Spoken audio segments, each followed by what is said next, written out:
Hey everyone, good afternoon.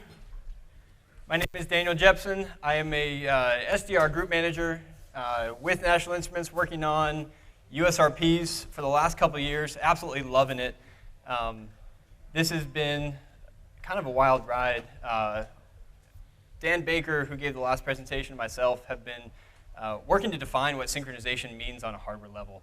And it is an honor to be able to be up here and to talk to you all about some things that we've discovered along the way, some pitfalls that we discovered, also some tips and tricks on how you can get the most out of your SDR equipment.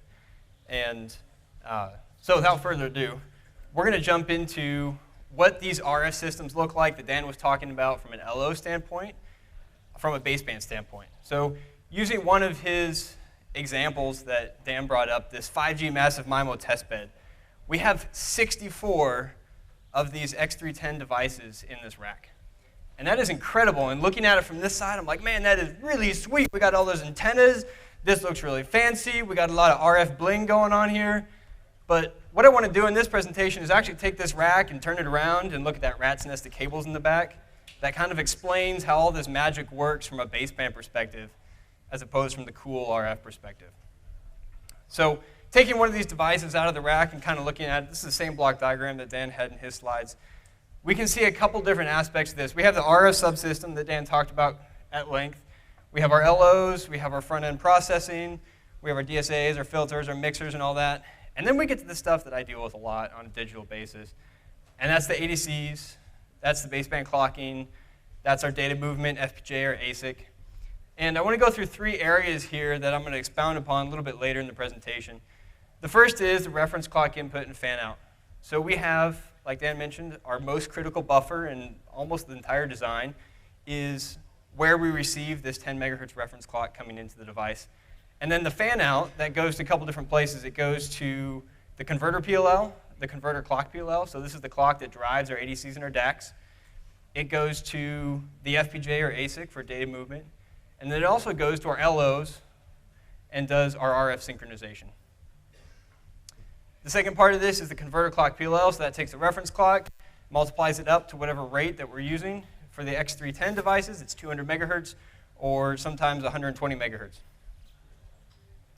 And then the last part of this actually goes straight, or should go straight, into this bus interface device, and that is some sort of concept of time and triggers. So we've talked a lot about this conference about GPS. We've talked about PPS. And I'm going to go into that a little bit later on how we can use these things to great effect inside this device to make our whole system synchronization work out. So before we start with a rack of 64 USRPs, I want to take a step back and look at what it might look like to build this kind of development system just on a benchtop on my desk. Because whoever started with this gigantic system definitely did not start with 64. They probably started with 1 to get their basics right. So let's start with one X310 device here. We have a reference clock inside. We have a host computer that we're dumping all this data to. And throughout this presentation, I'm going to talk a lot about data movement from an ADC side. A lot of this applies just in reverse to the DAC side as well.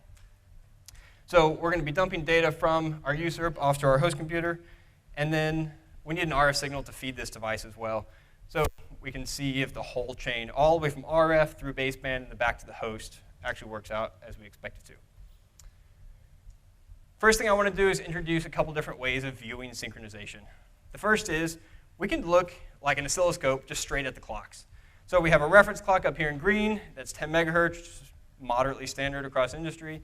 And then we have our converter clock for our PLLs, or coming off of our converter clock PLL that drives our ADCs and DACs, and that's at 100 megahertz in this example. So another way of looking at this is if we look at data in the time domain. And so here is our sine wave that's inherently really hard to draw in PowerPoint. And this is kind of trivial. It's one device. We're going to look at this on our host computer, and we're like, woohoo, we got a sine wave, right? But this doesn't tell us anything about synchronization. So we're going to skip past this, and I'll come back to this a little bit more later as we look at how we can build a couple devices in here. So we got one device. Good job. We were able to prove out that we got data all the way through. We got data up to the host. Our RF is working. Our baseband is working. Awesome. Now let's increase our device count. For ease of prototyping, we're just going to use the internal oscillators in both. We're going to take one RF signal and we're going to split it, and we're going to drive that into both devices and see, hey, does the RF data we're getting back from both of these devices actually make sense? We're doing everything we can from an LO perspective to make sure our RF front ends are aligned. But now let's look at a baseband perspective and make sure all of our converters are sampling this signal synchronously. So we have our oscilloscope view here. We're looking at our first reference clock. It's solid. We look at our first device clock. It's locked to our reference clock. Yay. We're looking at our second reference clock, and it's actually offset from our first one, which kind of makes sense, right? They're two different clocks, or they're two different oscillators and two different devices operating at two different temperatures. But then we keep triggering on this first reference clock, and we're actually going to see the second one start drifting with respect to it. And again, it kind of makes sense. They're different oscillators, different processes, different manufacturing, probably different voltages, definitely different temperatures. And so we're going to see the device B reference and converter clocks actually drift back and forth here. So from an RF perspective, when we're looking just at RF data here, we're going to see a very similar effect, where if we're triggering on the device A's data coming in, we're actually going to see the device B's data shift with respect to that back and forth as the oscillators warm up and cool down and do whatever else they do. So we have some problems here. The way to solve this, as you might have guessed, let's add, there we go. I have a remote, I forgot about that. Let's add a splitter to this, and let's add another splitter, and let's actually take a single reference clock and split it to both devices, right? So shared reference clocks, that makes sense, especially from an LO perspective. That's also going to make sense from a baseband perspective. So taking this, we're going to add in an external reference clock source to both of these devices, split it to both devices, and let's see what that looks like from an oscilloscope view.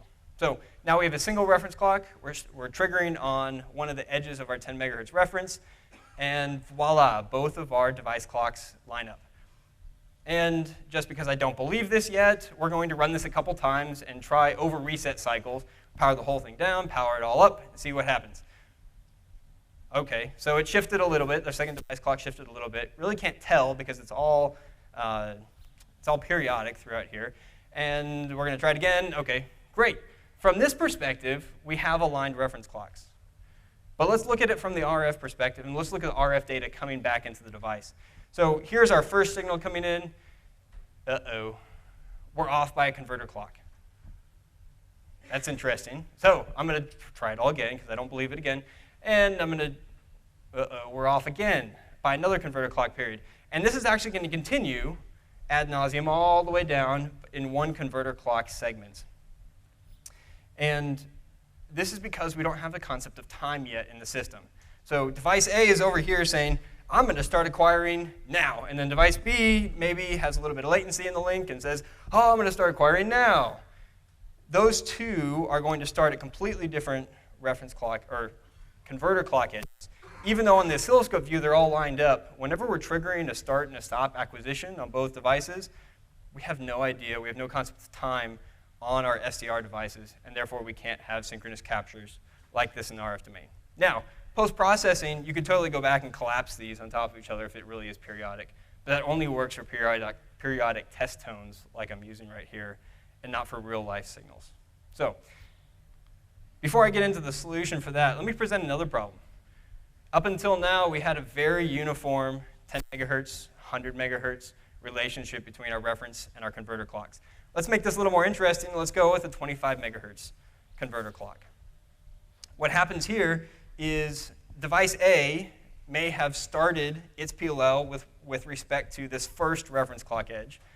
If we add another device on here, it may have started its PLL with respect to a different edge of the clock.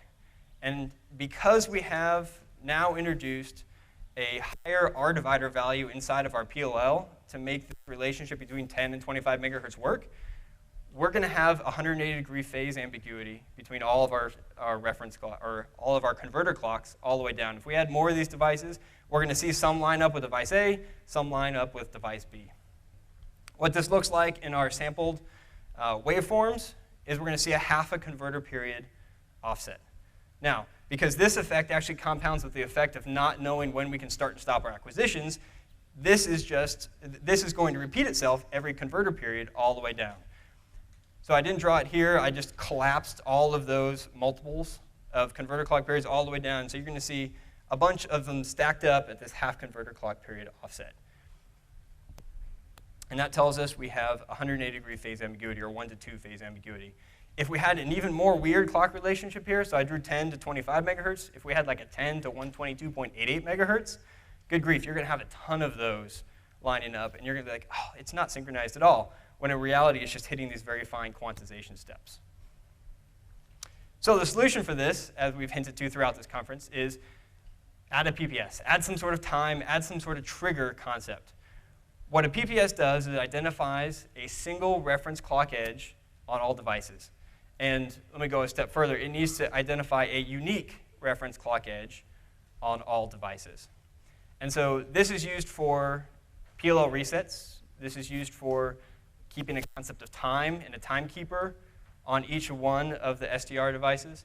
And because now we have timekeepers, we can actually start and stop our acquisitions at known times throughout. So if I have my two devices up here, and I say, all right, I want device A to start in 10 seconds, and I want device B to start in 10 seconds, I say go. They're just sitting there idling until that 10-second mark is hit, and then both start the acquisition at the same time. So adding to our system here, we're going to add in another component, and that is the PPS, or trigger input, to both of our devices here, split again. And we're only going to go to the RF domain this time. We have our first device. We're going to add our second device. We're going to run it a few more times, again, because I don't believe it yet.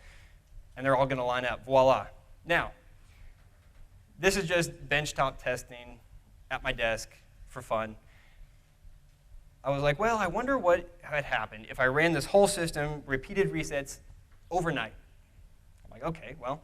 So I run it throughout the day. I get this kind of results. I run it overnight, and I get something that looks like this in the morning. I say, well, shoot.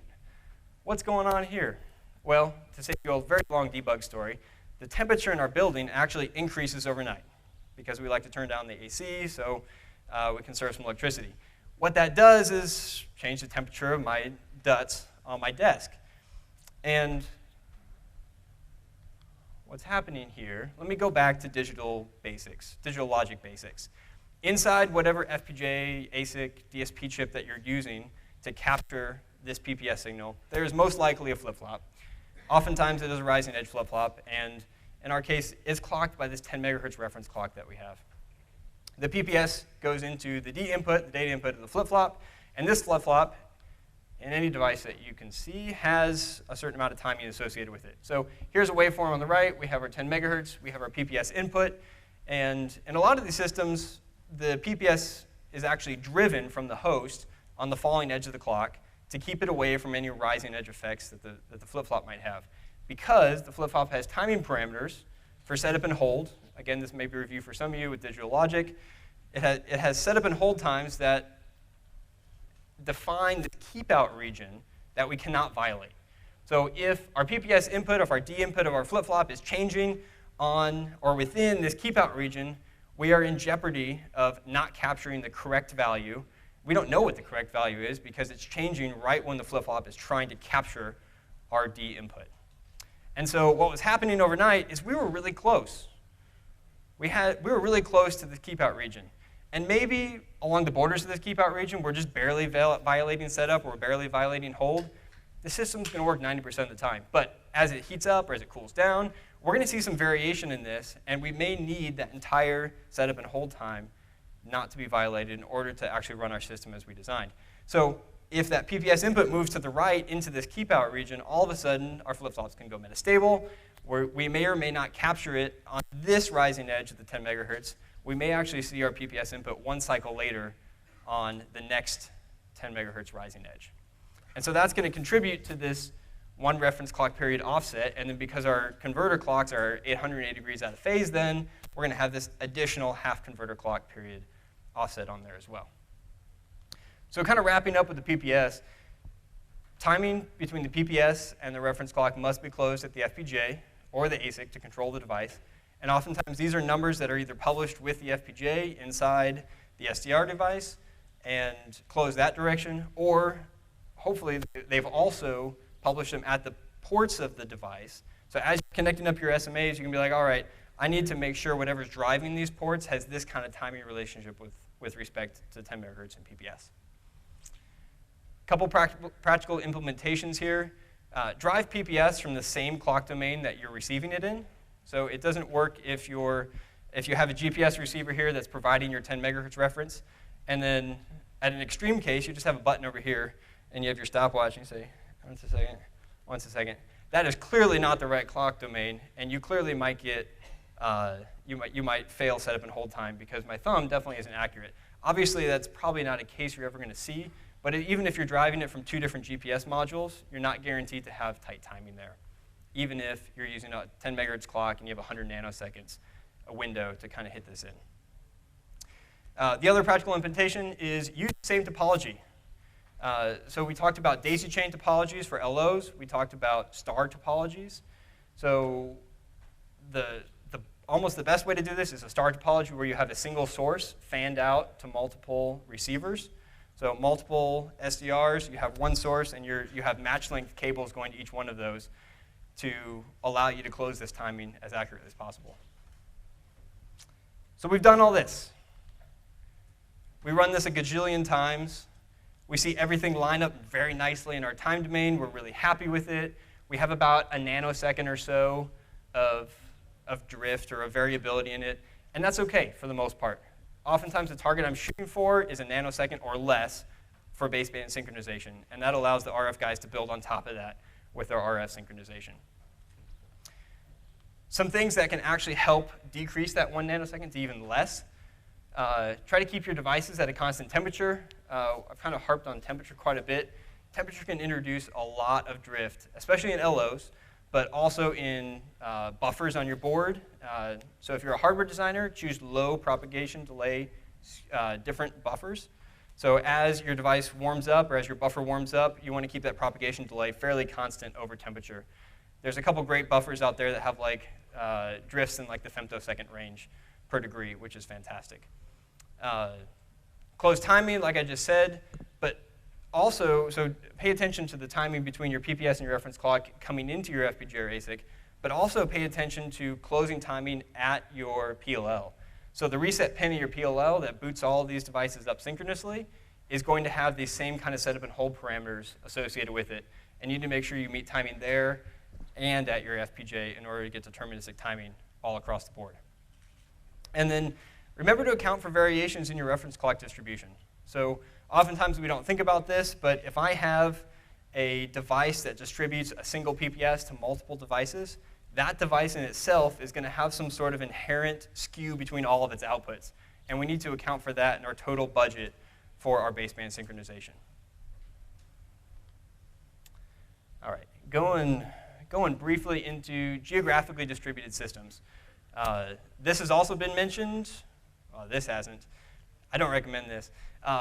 So the first way to do this, like if we were in like kind of a scale of this room, very, very long cables. So if I had an SDR device all the way over here and another one, say, up here on the podium with me, I could theoretically connect them with very long SMA cables. This only works practically in like the meter, maybe low tens of meter range, because you're going to get skew within your cables, you're going to get temperature differences, the bend radius of the cable, if someone walks up and bends the cable all of a sudden, you're going to get a little bit of propagation delay difference in that as well. And all devices must have length match cables in order for your reference clocks to be aligned. So if I have a device up here, I'm using a device over in the corner, I'm just also going to have a stack of cable right next to me and this device, while that one is going to be stretched tight to get across the room. So this is practical for a few meters, but not much beyond that. GPS. So advantage here, it's worldwide. Once it's locked to a satellite, it actually inherits the accuracy of the satellite's oscillator, which odds are really good that that satellite has a whole lot better accuracy than your oscillator, especially built into some of these lower-end SDRs. However, the downside here is alignment is typically poor compared to cabled synchronization methods. So we're looking at like tens of nanoseconds here, as opposed to less than 1 nanosecond of accuracy with cabled methods. White Rabbit. I've heard there's a super interesting talk that includes White Rabbit tomorrow. I don't know who you are, but I've heard rumors of this talk. I would love to, I'm looking forward to hearing it, so I'm just going to give a very brief introduction to what Rabbit is. It's an Ethernet-based standard. It kind of goes up to 10 kilometers, although I've heard rumors of much longer runs than that. It uses optical cables, specialized transceivers, and it essentially combines two different technologies. One is an extension of 15.8 PDP for time references, and then also Syncy for actually distributing your clock reference to each device. And we recently incorporated it in the N3XX family of devices, so the N310, N320, N321, and we were able to get typical performance of less than a nanosecond across 5 kilometers of cable difference. So the setup that we tried is we had this 18-port White Rabbit switch. I had a 1 meter cable going to one N320, or N310, pardon me, and then I had a 5 kilometer spool of cable. It was kind of cool. Everyone walked by my desk and said, "What are you doing?" And drove both of the outputs of this device to an oscilloscope and measured the time delay difference between them. And we saw, on average, about 200 milliseconds worth of alignment, and then a worst case about a nanosecond-ish. So, yes, I meant 200 picoseconds. Thank you. Yeah, 200 milliseconds. Typically, we're 200 milliseconds. Ideally, we're a nanosecond. Yeah, 200 picoseconds of alignment. To give you, when I started at NI, I was doing a lot of digital VNV like this, and at first when I saw a clock at 10 megahertz, I said, "Whoa, that clock is fast. We're in the nanosecond range." And then when I started working on synchronization stuff like this, I started measuring fast in terms of like, oh man, it's slow. It's like 10 picoseconds. And my perspective has really shifted as to what is possible. And technologies like this really demonstrate where we're going with some cool Ethernet standards, and where I hope to see that we continue to go down into where picoseconds are slow and femtoseconds are fast. And seeing that progression is really cool, especially over like basically a 5 kilometer difference of cable. So that was my personal aside. In summary, share your reference clock. If you leave here today learning nothing else, share your reference clocks, preferably with the same topology. Share a common trigger to get a common concept of time between all of your SDR devices. And then lastly, recognize that there's a lot of environment variables out there to correct for. One of the bigger ones is topology. Next biggest one is probably environment and controlling temperature variations between your devices if you want really tight timing. And the other one is know your equipment. Know what it's capable of. If you're designing equipment, watch out for all these pitfalls. Make sure you close time in different places. And if you're using equipment, know what your equipment is capable of and what is possible, both for your application as also for what you want to do with the device. So with that, thank you to GNU Radio for sponsoring a ton of hardware-centric talks for the whole afternoon. We really appreciate it. And if you have any questions, I'm happy to answer them and go more into this as well. All right. Thank you so much, Dan.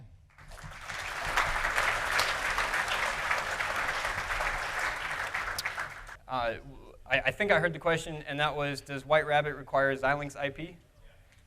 It does not require Xilinx IP. It does require IP from CERN, I believe. Yeah, I believe they wrote most of it.